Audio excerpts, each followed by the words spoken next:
সরকারের দায়িত্ব গ্রহণের পর প্রথম ঈদুল আজহা। ঈদ ঘিরে নানামুখী চ্যালেঞ্জের বিপরীতে সুস্পষ্ট নির্দেশনা ও কার্যকর ব্যবস্থাপনার বিষয়ে শুরু থেকেই কঠোর অবস্থানে ছিল বর্তমান সরকার।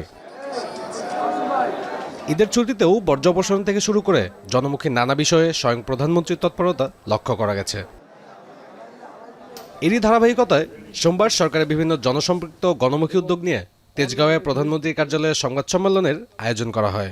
হঠাৎ একটি ফটো কার্ড অথবা ছোট্ট একটি ভিডিও ক্লিপ যেটা আপনার নিমেষে ভাইরাল করে দেওয়া হচ্ছে।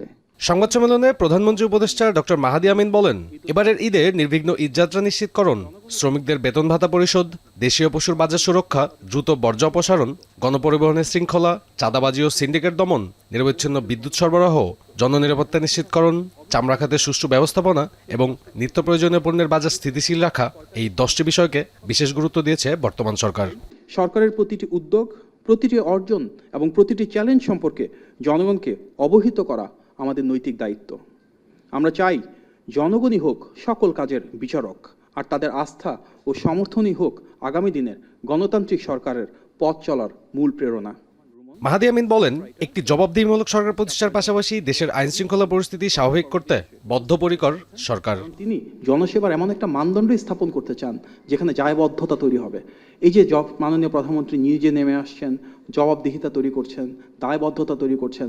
যদি কারো দায়িত্ব পালনে কিছুটা ত্রুটি বিচ্যুতি থাকে তাদেরকে স্বাভাবিকভাবেই বিভিন্ন সিদ্ধান্তের আওতায় আনছেন। এগুলো তো নতুন নজির বাংলাদেশে। সুতরাং উনি একটা নতুন সংস্কৃতি তৈরি করতে চান যেখানে যার যে দায়িত্ব সেটা যেন উনি পালন করেন। প্রধানমন্ত্রী এই উপদেষ্টা আরও বলেন, ফ্যাসিবাদী 16 বছরের প্রাতিষ্ঠানিক অবক্ষয় ও ধ্বংসস্তূপ দূর করে আইনের শাসন ও গণতান্ত্রিক মূল্যবোধকে সুদৃঢ় করা এবং টেকসই সুশাসনকে প্রাতিষ্ঠানিক রূপ দেওয়াই হবে বর্তমান সরকারের অন্যতম অঙ্গীকার। আমরা সবাই গণতান্ত্রিক মূল্যবোধকে ধারণ করি। সাব্বির রোজ, এখন, ঢাকা। অতিরিক্ত প্রেস সচিব জনাব আতিকুর রহমান।